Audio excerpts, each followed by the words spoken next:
आज हम इस वीडियो में पैरामेट्रिक इक्वेशन के टॉपिक को समझेंगे। हम उसमें देखेंगे कि पैरामीटर क्या होता है, हम पैरामेट्रिक इक्वेशन कैसे निकाल सकते हैं, हम पैरामेट्रिक इक्वेशन को कार्टेशियन इक्वेशन में कैसे कन्वर्ट कर सकते हैं, पैरामेट्रिक इक्वेशन के एडवांटेजेस क्या क्या हैं, हम उसे यूज़ क्यों करते हैं। आइए शुरू करते हैं। मान लो हमारे पास एक इक्वेशन है y is to F X, जहाँ पर y x का फंक्शन है। y x का फंक्शन है मतलब y की वैल्यू x की वैल्यू पर डिपेंड करती है उस इक्वेशन में। For example y is equals to 2x, y is equals to x plus 3। यहाँ पर हम जैसे जैसे x की वैल्यू रखते जाएंगे वैसे वैसे हमको डिफरेंट y की वैल्यूज़ मिलती जाएंगी। It means y varies according to the different values of x। अगर हम इस इक्वेशन को x और y को किसी तीसरे वेरिएबल के टर्म में लिख सकें, जैसे कि x is equals to gt, y is equals to ht। यहाँ पर x और y t का फंक्शन है, यानी कि x और y की वैल्यू t के वैल्यू पर डिपेंड करेगी। देन ये एक पैरामीट्रिक इक्वेशन है और यहाँ पर जो t है वो पैरामीटर है। आइए अब हम कुछ क्वेश्चंस की मदद से ये देखते हैं कि हम किसी भी कार्टेशियन इक्वेशन को पैरामीट्रिक इक्वेशन में कैसे कन्वर्ट करेंगे। हम इन 3 क्वेश्चंस की मदद से इस चीज़ को समझेंगे। y plus 2x is equals to 4, Y square is equals to 4ax, X square plus Y square is equals to 4। आइए शुरुआत करते हैं पहले क्वेश्चन से।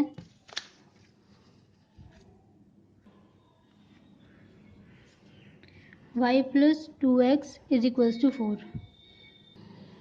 पैरामेट्रिक इक्वेशन निकालने का सबसे सिंपलेस्ट वे ये है कि हम गिवन इक्वेशन को y is equals to F X या फिर x is equals to G Y के फॉर्म में कन्वर्ट कर दें।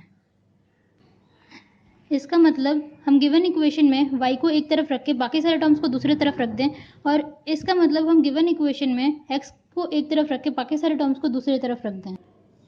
हम गिवन इक्वेशन को किस फॉर्म में कन्वर्ट करेंगे वो इस चीज़ पर डिपेंड करता है कि हमें कौन सा ज़्यादा आसान लगता है। इसका कोई रूल नहीं है कि हमें किस फॉर्म में कन्वर्ट करना है। अगर हम y is equals to F X के फॉर्म में उसको लिखते हैं तो देन उसके बाद हम x की जगह कोई वैल्यू पुट करेंगे और उसके करस्पॉन्डिंगली हमको y की वैल्यू मिलेगी। और वैसे ही अगर हम इसको किसी गिवन इक्वेशन को इस फॉर्म में कन्वर्ट करते हैं देन हम y इज इक्वल्स टू कुछ लिखेंगे और उसके बाद उसके करस्पॉन्डिंगली हमको x की वैल्यू मिलेगी। आइए अब हम अपना क्वेश्चन सॉल्व करते हैं। हम इसको y is equals to F X के फॉर्म में लिखेंगे बिकॉज ये सिंपल है। y is equals to 4 minus 2x। तो अब हम यहाँ पर x is equals to T put करेंगे, देन हमारे को y is equals to 4 minus 2t मिलेगा। ये हमारा पैरामेट्रिक इक्वेशन है। ये एक लौता पैरामेट्रिक इक्वेशन नहीं है, हम इधर x की जगह और भी कुछ पुट कर सकते हैं, जैसे कि हम इधर x is equals to 2t put कर सकते हैं, 3t पुट कर सकते हैं, 4t 5t कुछ भी पुट कर सकते हैं, या फिर x is equals to t plus 3 put कर सकते हैं और उसी के करस्पॉन्डिंगली हमारे को y की वैल्यू मिलेगी। तो इधर हमको क्या मिलेगा, अगर हम x is equals to 2t put करते हैं तो हमको मिलेगा y is equals to 4 minus 2 into 2t which is equals to 4 minus 4t। अगर हम x की जगह t प्लस 3 पुट करते हैं तो हमारे को मिलेगा y is equals to 4 minus t plus 3 which is equals to 4 minus 2t minus 3 which is equals to 1 minus 2t। ये तीनों ही इस गिवन इक्वेशन का पैरामेट्रिक इक्वेशन है। आइए अब हम इसका सेकंड इक्वेशन सॉल्व करते हैं। y square is equals to 4ax। हम यहाँ पर इसको भी उसी फॉर्म में लिखेंगे, y is equals to F X के फॉर्म में। यहाँ पर हो जाएगा y is equals to under root 4ax which is equals to 2 under root ax। यहाँ पर अब हम x की जगह तीसरा वेरिएबल पुट करेंगे जैसे कि t, तो उसके अकॉर्डिंगली y की वैल्यू आएगी under root 2 under root a t। ये थोड़ा कॉम्प्लिकेटेड फॉर्म में लग रहा है, यहाँ पर एक अंडर रूट है। हमारे ऊपर कोई रिस्ट्रिक्शन तो है नहीं कि हमको x की जगह क्या पुट करना है। देन हम x की जगह ऐसी वैल्यू पुट करेंगे जिससे कि इसका ये स्क्वायर रूट हट जाए। देन हम x की जगह क्या पुट कर सकते हैं, हम इधर अगर ए टी स्क्वायर पुट करेंगे तो देन इधर a का भी स्क्वायर हो जाएगा और t का स्क्वायर तो है ही, देन वो अंडर रूट हट जाएगा। तो हम x की जगह ए टी स्क्वायर पुट करेंगे, देन y की वैल्यू क्या आएगी, under root 4a square T square is equals to 2at। और ये भी इसका एक पैरामेट्रिक इक्वेशन है। हम जनरली इसी पैरामेट्रिक इक्वेशन को यूज़ करते हैं क्योंकि ये सिंपलेस्ट है और लेस कॉम्प्लिकेटेड है। और आइए अब हम थर्ड इक्वेशन को सॉल्व करते हैं। x² plus y² is equals to 4। अगर यहाँ पर अगर हम इस इक्वेशन को उसी हिसाब से सॉल्व करें जैसे कि हमने प्रीवियस दो इक्वेशंस को सॉल्व किया है, तो देन हमारे पास और भी ज़्यादा कॉम्प्लिकेटेड आंसर्स आ जाएंगे। देन हम यहाँ पर इसीलिए हम यहाँ पर एक ट्रिक यूज़ करेंगे। हम यहाँ पर ट्रिग्नोमेट्रिक आइडेंटिटी का यूज़ करेंगे। Sine square T plus cos square T is equals to 1। यहाँ पर हम दोनों तरफ 4 से इंटू कर देंगे, इंटू 4, तो हमको मिलेगा 4 sine square T plus 4 cos square T is equals to 4। And हम ये देख सकते हैं कि यहाँ पर एक्स स्क्वायर की जगह यहाँ पर 4 साइन स्क्वायर टी है और इधर वाई स्क्वायर की जगह 4 कॉस स्क्वायर टी है। हम इन दोनों को इक्वेट कर देते हैं, तो हो जाएगा X square is equals to 4 sine square T comma Y square is equals to 4 cos square T. Then यहाँ पर हो जाएगा x is equals to plus minus 2 sine T comma y is equals to plus minus 2 cos T. ये parametric equation है, लेकिन ये parametric equation इस equation का एक लौता पैरामेट्रिक इक्वेशन नहीं है।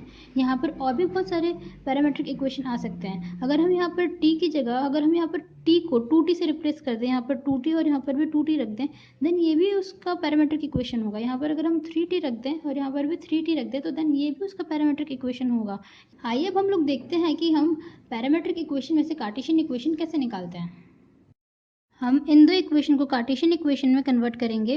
पहला है x is equals to T comma Y is equals to T square plus 4। दूसरा है x is equals to 3 cos T comma Y is equals to 2 sine T. आइए शुरुआत करते हैं पहले क्वेश्चन से। x is equals to T comma Y is equals to T square plus 4। इसके लिए हम गिवन इक्वेशन में t को एक साइड रख के बाकी सारे टर्म्स को दूसरे साइड ले जाते हैं। देन ये तो हमारे पहले से सिंप्लीफाइड फॉर्म में है, और देन t की वैल्यू को हम दूसरे इक्वेशन में पुट कर देते हैं। तो यहाँ पर t is equals to X है, और तो हम दूसरे इक्वेशन में t is equals to X put कर देंगे। y is equals to x square plus 4। ये इसका रिक्वायर्ड कार्टेशियन इक्वेशन है। क्या ऐसा कोई दूसरा पैरामेट्रिक इक्वेशन है जिसका कार्टेशियन इक्वेशन यही होगा? हाँ, ऐसा है। वो क्या है? x is equals to minus T comma Y is equals to T square plus 4। यहाँ पर अगर हम t की जगह माइनस एक्स पुट करें, देन हमारे को यही कार्टेशियन इक्वेशन मिलेगा। नाउ अब हम क्वेश्चन नंबर 2 को सॉल्व करते हैं। यहाँ पर हमको दिया था x is equals to 3 cos T comma Y is equals to 2 sine t. यहाँ पर अब हम इसमें t को एक साइड रख के बाकी सारे टर्म्स को दूसरे साइड ले जाएंगे और t की वैल्यू दूसरे इक्वेशन में पुट कर देंगे। तो ये करते हैं, cos t is equals to x by 3 which implies that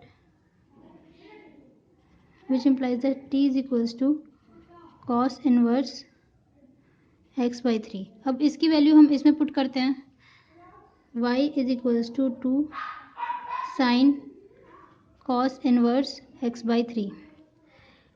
हम इसको एक और तरीके से सॉल्व कर सकते हैं। हमको एक आइडेंटिटी पता है, trigonometric identity, that cos square t plus sine square t is equals to 1।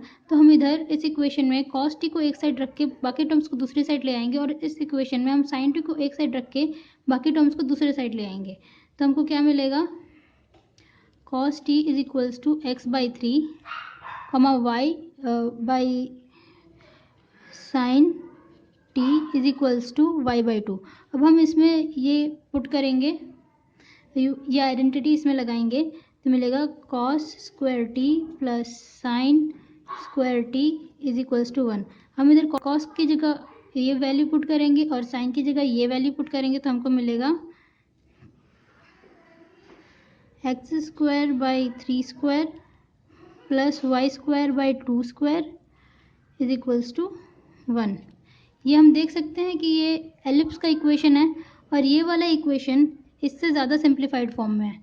ये सिंप्लीफाइड फॉर्म में है, तो हम जनरली इसी को यूज़ करते हैं। अब हम ये देखते हैं कि पैरामेट्रिक इक्वेशन इम्पॉर्टेंट क्यों होता है। इसके लिए हम एक इक्वेशन को लेते हैं y is equals to x square.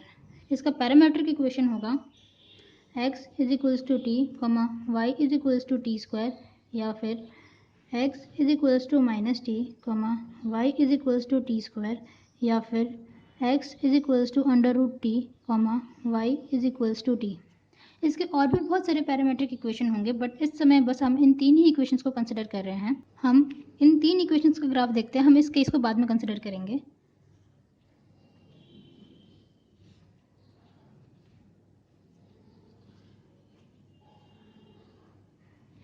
हालांकि कार्टेशियन और पैरामेट्रिक इक्वेशन सेम ही शेप को रिप्रेजेंट करता है, बट अगर कोई पार्टिकल मूव कर रहा है और उस पार्टिकल के पाथ का इक्वेशन इन इक्वेशन से रिप्रेजेंट किया जा रहा है, देन उस पार्टिकल का position at particular time t and how the particle is moving clockwise और एंटी क्लॉकवाइज, वो हम पैरामेट्रिक इक्वेशन से ही पता लगा सकते हैं, कार्टेशियन इक्वेशन से नहीं।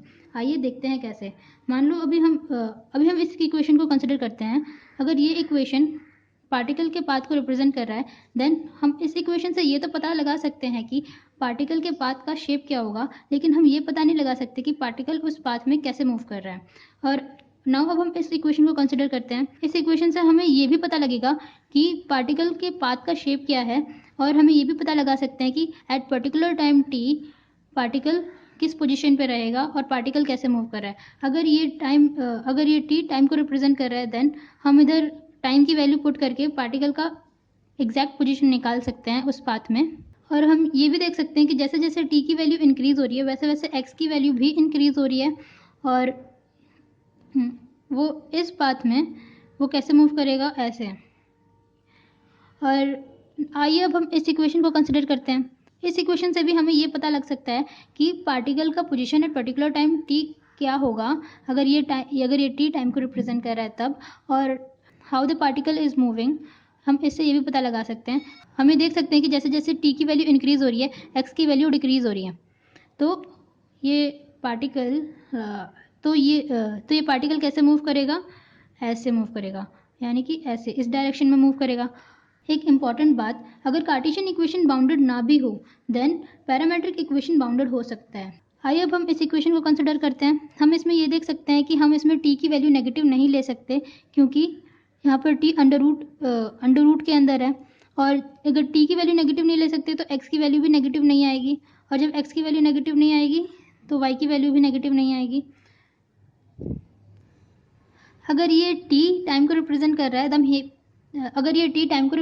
है तब हम ये भी फाइंड आउट कर सकते हैं कि उस पार्टिकल का position at particular time t क्या होगा। और हम ये भी देख सकते हैं कि जैसे जैसे t की वैल्यू इंक्रीज़ हो रही है, वैसे वैसे x की वैल्यू भी इंक्रीज़ हो रही है। आइए हम देखते हैं कि ये इक्वेशन किस ग्राफ को रिप्रेजेंट कर रहा है और उसमें पार्टिकल कैसे मूव करेगा।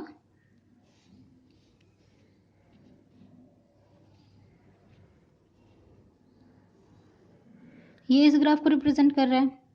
क्योंकि x की नेगेटिव वैल्यूज़ नहीं हो सकती, तो ये इधर कोई ग्राफ एग्जिस्ट नहीं करेगा, और जैसे जैसे t की वैल्यू इंक्रीज़ कर रही है, x की वैल्यू भी इंक्रीज़ कर रही है, तो पार्टिकल ऐसे मूव करेगा इस डायरेक्शन में, और इधर से इसका स्टार्टिंग पॉइंट है। आई होप आप लोगों को समझ आ गया होगा कि हम पैरामेट्रिक इक्वेशन क्यों यूज़ करते हैं।